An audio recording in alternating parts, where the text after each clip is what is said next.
नमस्कार, मैं हूं वर्षा सिकरी। कैपिटल टीवी पर आपका स्वागत है। उत्तर प्रदेश में आने वाले समय में विधानसभा चुनाव को लेकर सभी राजनीतिक दल तैयारी में जुट गए हैं, लेकिन उससे पहले 2026 में होने वाले पंचायत चुनाव को 2027 के लिए काफी अहम माना जा रहा है। ऐसे में यूपी में पंचायत चुनाव को सेमीफाइनल एग्जाम की तरह देखा जा रहा है, जिसकी तैयारियां जोरों शोरों से शुरू हो गई है। पंचायत चुनाव के लिए सभी राजनीतिक दलों ने अपनी कमर कस ली है। इस बीच खबर ये भी है कि पंचायत चुनाव में एनडीए का कुनबा बिखर सकता है।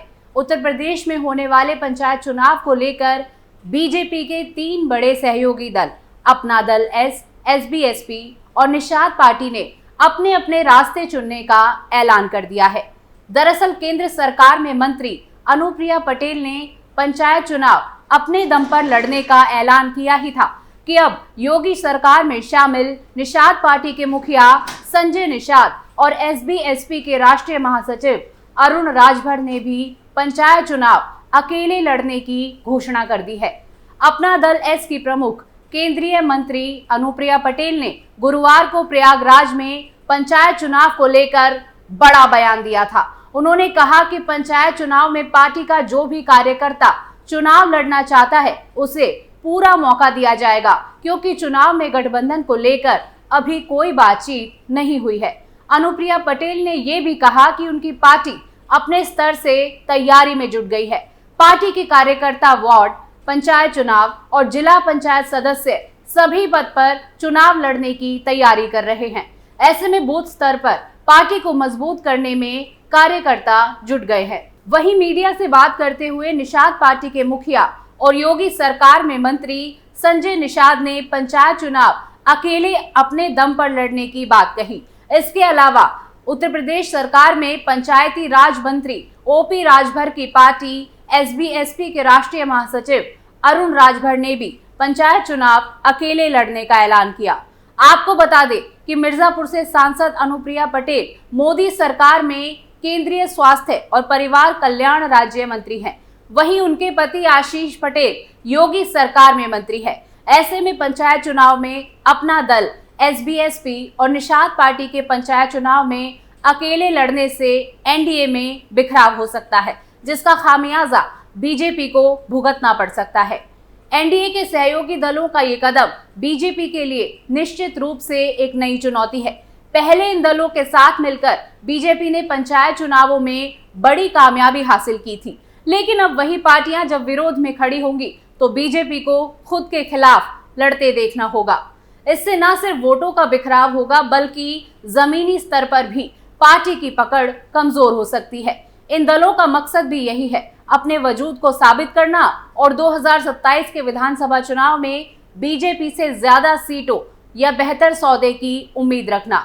इसका मतलब ये हुआ कि पंचायत चुनाव अब सिर्फ स्थानीय मुद्दों तक सीमित नहीं रहेगा, बल्कि 2027 की रणनीति का ट्रेलर भी यहीं से शुरू होगा। अगर तीनों क्षेत्रीय पार्टियां अकेले चुनाव लड़ेंगी तो पार्टी कार्यकर्ता मजबूत होंगे, और जब कार्यकर्ता मजबूत होंगे तो पार्टी को आगामी विधानसभा और लोकसभा चुनाव में फायदा मिलेगा।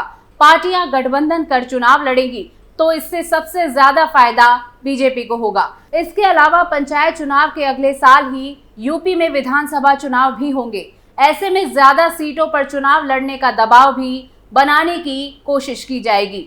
यूपी पंचायत चुनाव की तैयारियों की अगर बात करें तो ये चुनाव अगले साल यानी 2026 में अप्रैल या मई में हो सकते हैं। ओम प्रकाश राजभर ने इस बात की जानकारी देते हुए कहा कि चुनाव तय समय पर हो सके, इसके लिए तैयारियां शुरू हो गई है। इन चुनावों से पहले गांवों के परिसीमन यानी डिलिमिटेशन के लिए शुक्रवार को आदेश जारी कर दिया गया। इसमें कहा गया है कि पिछले पंचायत चुनाव के बाद तमाम ग्राम पंचायतों और रेवेन्यू विलेजेस के शहरी क्षेत्र में शामिल होने से हालात बदले हैं। इसे ध्यान में रखते हुए शासन ने सभी जिलों से ग्राम पंचायतों और रेवेन्यू विलेजेस के पार्शियल रिस्ट्रक्चरिंग प्रपोजल 5 जून तक मांगे हैं। इसको लेकर डिपार्टमेंट की ओर से अर्बन डेवलपमेंट डिपार्टमेंट को लेटर लिखा गया है। नगर विकास विभाग को भेजे गए पत्र में कहा गया है कि नगर पंचायत, नगर पालिका परिषद और नगर निगम सीमा विस्तार के चलते कई ग्राम पंचायतें शहरों में शामिल हुई हैं। इससे कई ग्राम पंचायतों की जनसंख्या 1000 से कम हो गई है। जारी शासन आदेश में कहा गया है, शहरी इलाकों में शामिल ग्राम पंचायतों को हटाने और बचे हुए राजस्व ग्रामों को नजदीकी ग्राम पंचायत में शामिल किया जाना जरूरी है।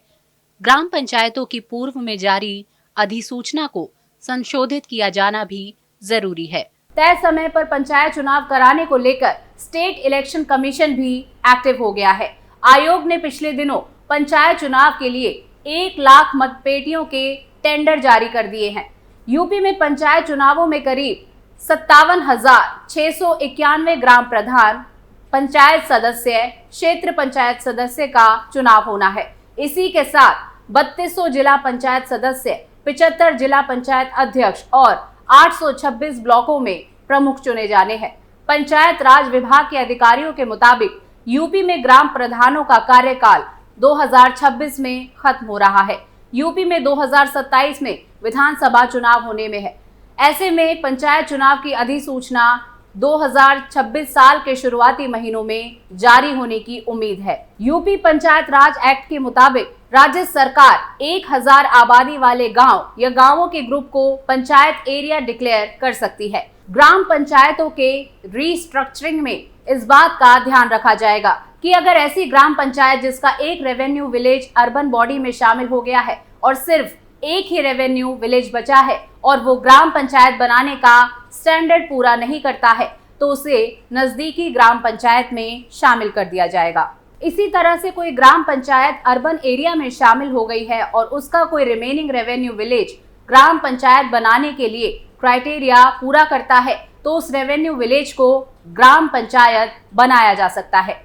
सिंगल रेवेन्यू विलेज के नाम से गठित ग्राम पंचायत अगर पार्शियल फॉर्म से इफेक्ट हुई है पर उसकी जनसंख्या 1000 हो तो वो ग्राम पंचायत ही बनी रहेगी। शासन ने ग्राम पंचायतों और रेवेन्यू विलेजेस के पार्शियल रीस्ट्रक्चरिंग के लिए हर जिले में जिला अधिकारी की अध्यक्षता में 4 मेंबर कमेटी का गठन कर दिया है। District panchayat raj officer, member secretary, chief development officer और additional chief officer district panchayat इसके सदस्य होंगे। शासन की ओर से जारी आदेश में ये भी कहा गया है कि डीएम अपने लेवल पर यह भी सुनिश्चित कर ले कि किसी जिले में अर्बन बॉडीज के क्रिएशन या बॉर्डर एक्सटेंशन के बाद इफेक्टेड डेवलपमेंट ब्लॉक की मॉडिफाइड नोटिफिकेशन जारी होने से ना रह गई हो। यूपी में पंचायत चुनाव तक नगर पंचायत, म्युनिसिपल काउंसिल और नगर निगम के क्रिएशन या बॉर्डर एक्सटेंशन पर रोक लगाई गई है। इस संबंध में पंचायती राज के प्रमुख सचिव ने नगर विकास विभाग को ऑफिशियल लेटर भेजा है। इसमें कहा गया है कि त्रिस्तरीय पंचायत चुनाव अप्रैल-मई 2026 में होंगे। ग्राम पंचायतों, क्षेत्र पंचायतों और जिला पंचायतों के निर्वाचन का कार्यकाल अगले साल 26 मई, 19 जुलाई और 11 जुलाई को खत्म हो रहा है। पंचायतों के लिए मतदाता सूचियों का रिवीजन कराया जाना है, जिसमें लगभग 6 महीने का समय लगेगा। प्रशासन की ओर से जारी आदेश में कहा गया है कि अलग अलग जिलों में नगर पंचायत, म्युनिसिपल काउंसिल और नगर निगम के क्रिएशन और बॉर्डर एक्सटेंशन की कार्यवाही की गई है या वर्तमान में चल रही है। ऐसे हालात में वोटर लिस्ट के रिवीजन में रुकावट पैदा होगी। ग्राम पंचायतों के डिलिमिटेशन, वार्डों के निर्धारण, पिछड़ी जाति की जनसंख्या का निर्धारण, श्रेणीवार जनसंख्या के आंकड़े अपडेट करने के बाद आरक्षण की प्रक्रिया पूरी होगी। पंचायतों और नगर निकायों के क्षेत्रों में बदलाव होने से निर्वाचन संबंधी कामों पर व्यवधान पैदा होना संभावित है। इसलिए पंचायत चुनाव 2026 होने और ग्राम पंचायतों के संगठित होने तक नगरीय निकायों के सृजन एवं सीमा विस्तार को स्थगित रखने के लिए कार्यवाही की जाएगी। यूपी में होने वाले पंचायत चुनाव को 2027 का सेमीफाइनल माना जा रहा है, क्योंकि इसके बाद सीधे विधानसभा चुनाव होने हैं। इसके अलावा यूपी की 2/3 सीटें ग्रामीण इलाके से आती है, जहां पर पंचायत चुनाव होते हैं। पंचायत चुनाव के जरिए राजनीतिक दलों को अपनी सियासी ताकत का अंदाजा भी लग जाएगा। हर खबर से जुड़ी अपडेट आपको कैपिटल टीवी पर यूं ही मिलती रहेगी। कमेंट सेक्शन में हमें बताइएगा जरूर कि आपको ये वीडियो कैसा लगा और कैपिटल टीवी को लाइक सब्सक्राइब और शेयर करना ना भूलिए। फिर मिलते हैं। नमस्कार।